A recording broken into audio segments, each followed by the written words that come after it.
Monsieur l'ambassadeur, Excellence, à votre tour, vous avez souhaité venir vous exprimer et répondre à l'invitation de Romain Mouton, en effet, et du forum de Giverny. Un mot, parce que vous êtes face à un enjeu qu'on connaît. On sait ce qui vient d'advenir au Liban. On sait aussi ce que la France essaye, avec son président de la République, de faire pour vous aider. Dans ce contexte, vous travaillez avec cette initiative, évidemment, tout le Liban, mais vous travaillez plus particulièrement sur cette idée qu'il faut profiter de cette reconstruction pour essayer de faire prendre le virage de la transition écologique aussi à votre pays. Comment l'abordez-vous? C'est une question qui peut nous paraître considérable ici, vu de Paris. Quelle est votre réaction? Tout d'abord, Monsieur le ministre, dear colleagues, Monsieur Mouton, un grand merci de m'offrir l'opportunité de m'adresser à vous.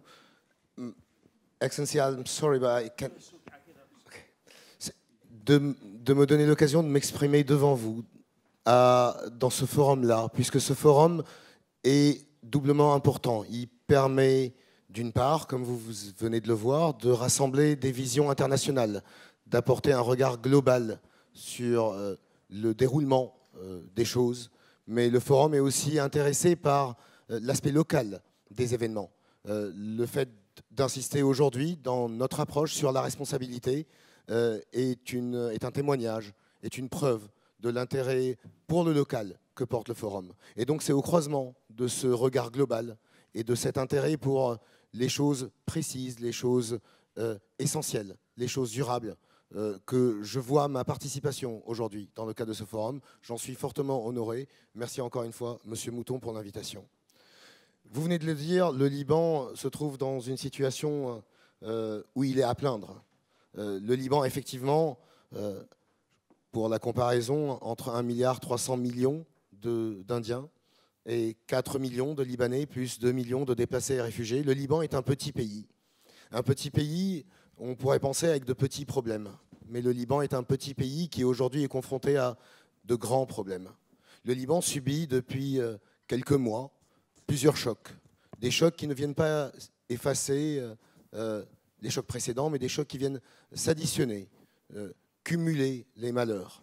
Nous avons tout d'abord un choc politique, une crise politique, une crise non pas institutionnelle, mais une crise qui est liée à la morale, à l'éthique, à l'approche de la vie publique. Cette crise politique, elle s'est exprimée par une défiance beaucoup plus profonde, beaucoup plus vindicative que celle que la France a connue, mais une défiance à l'égard du politique, à l'égard des politiques. Donc le Liban, face à cette crise politique, à cette crise d'éthique, de morale, se doit d'être responsable. C'est le premier défi.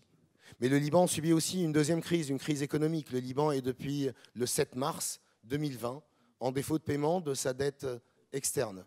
C'est une crise économique qui traduit un manque de confiance de la communauté internationale dans l'économie d'un pays qui n'a pas été aussi productive et qui s'est fourvoyé dans la gabegie.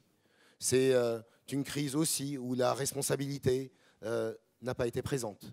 Et donc c'est une autre responsabilité qu'il nous faut prendre aujourd'hui, une responsabilité d'ordre économique.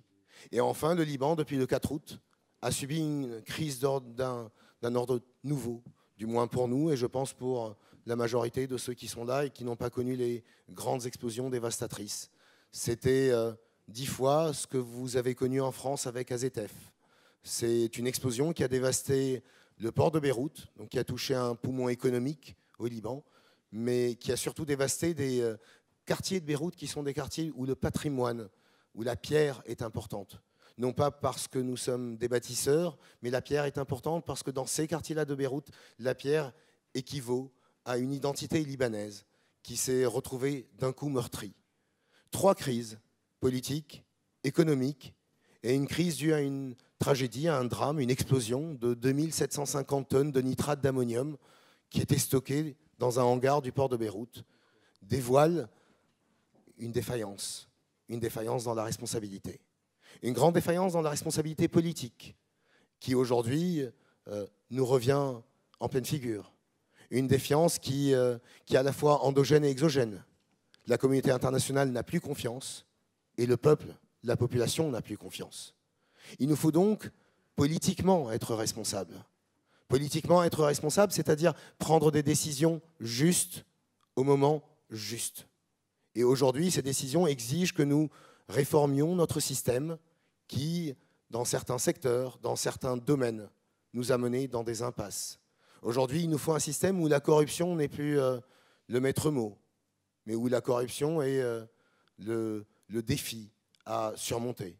Aujourd'hui, il nous faut reconstruire notre économie avec un partenariat responsable entre des États responsables et notre État responsable. Un partenariat responsable entre des entreprises internationales responsables et nos entreprises locales responsables. Sans cela, l'économie ne serait plus celle que vous avez connue du Liban, une économie libre, une économie ouverte. Les collusions entre le privé et le public, le fait que les chefs d'entreprise, pendant des décennies, aient été eux-mêmes des responsables politiques, ou que les responsables politiques, pendant des décennies, aient constitué des fortunes pour devenir des chefs d'entreprise, ont fait que le mélange des genres a nui à la productivité de notre économie. Et enfin, après l'explosion, c'est un peu tout notre système qui a été dévoilé. Le fait d'avoir stocké pendant 7 ans un produit dangereux, classé parmi les produits chimiques dangereux, sans qu'aucun contrôle n'ait pu être fait, sans qu'aucun suivi n'ait pu être effectué.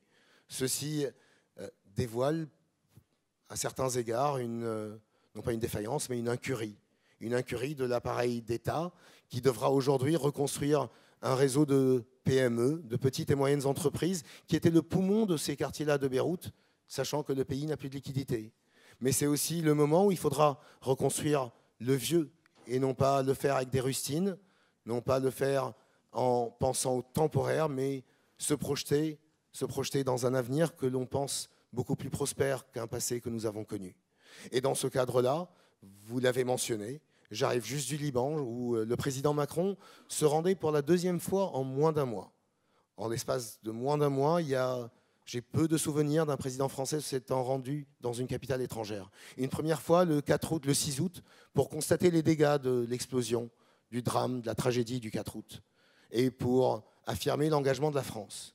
Une 2e fois, le 1er septembre 2020, pour marquer la célébration, pour marquer la date du 1er septembre 1920, et donc pour marquer le centenaire de la proclamation du Grand Liban. Un engagement que la France avait pris il y a 100 ans, et un engagement que le président Macron a renouvelé. Mais il l'a renouvelé avec des conditions. Il l'a renouvelé en disant que la responsabilité était aujourd'hui la nôtre au Liban, et que c'était une responsabilité du public et du privé. Il a renouvelé son engagement en disant que sa responsabilité, lui, en tant que président de la République française, il la prenait. Il la prenait avec des entreprises françaises qui voudraient s'engager de façon responsable, durable, pour protéger notre économie, notre environnement, notre patrimoine, mais qu'il appelait de tous ses voeux les Libanais, la population, la société civile, mais aussi les responsables politiques, les responsables du secteur privé, à prendre leurs responsabilités. Aujourd'hui, il est temps pour nous autres au Liban de dire que c'est le temps des responsabilités. Sans cela, nous n'aurons pas l'occasion de fêter d'autres centenaires. Mais je pense que nous avons la maturité, les compétences, les amitiés, certaines amitiés fraternelles comme celle qui nous lie à la France, pour continuer, non pas pendant 100 ans encore, mais pendant plusieurs centenaires, à célébrer ce que nous sommes, une république.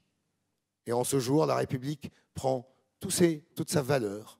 Nous sommes une République ouverte, démocratique, responsable, et qui veut servir de message non seulement pour la région où elle se trouve, mais pour l'ensemble de ses partenaires internationaux. Merci.